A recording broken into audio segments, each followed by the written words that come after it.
osteopatın yanına hər xəstə gəlir. Bəli. 0 yaşdan 100 yaşa kimi, tək 200 yaşa kimi Allah ömür versin, gəlirlər. Və biz osteopat nə edirik? Biz osteopat çox vaxt deyirlər ki, bu əllə nə edə bilər? Yəni, əllə müalicə edir. Və bunu çox vaxt manual terapiya ilə bəli, səhv salırlar. Amma manual terapiyanı biz birinci kursda keçmişik. Yəni ki, o birinci kursda keçmişik. Məsəl üçün, ayaq burxulduğunu yerinə salmaqdır, qolu çıxdığını yerinə salmaqdır. Sonra mədə bağırsaqdır.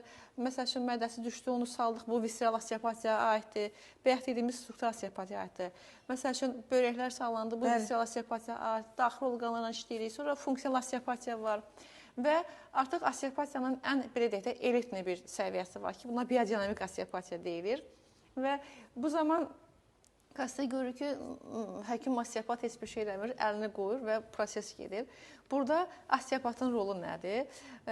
Biz dedik ki, sağlamlığımızı biz gərək xaricdə, çöldə axtarmayaq. Sağlamlığımız bizim içərimizdə. Bəli, bəli. O işıq bizim içərimizdə.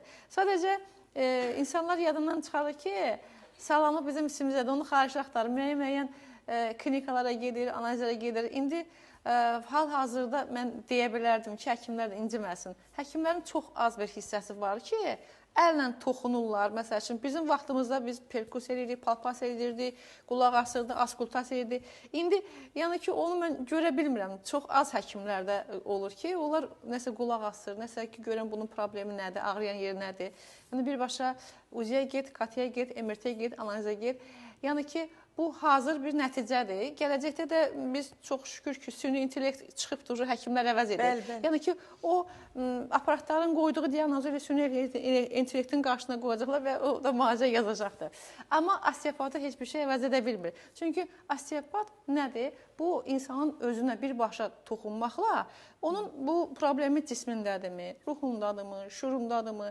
Yəni ki, bədən o zaman sağlam olur ki, cisim, ruh, şuur, hamısı bir yerdə vəhdət təşkil edib sağlam olmalıdır. Və bu bizim ona görə içimizdədir ki, biz qapı-qapı döyüb həkimləri, klinikaların qarşısında durmaqdansa biz özümüzü dəyişməliyik. Həyata baxışımızı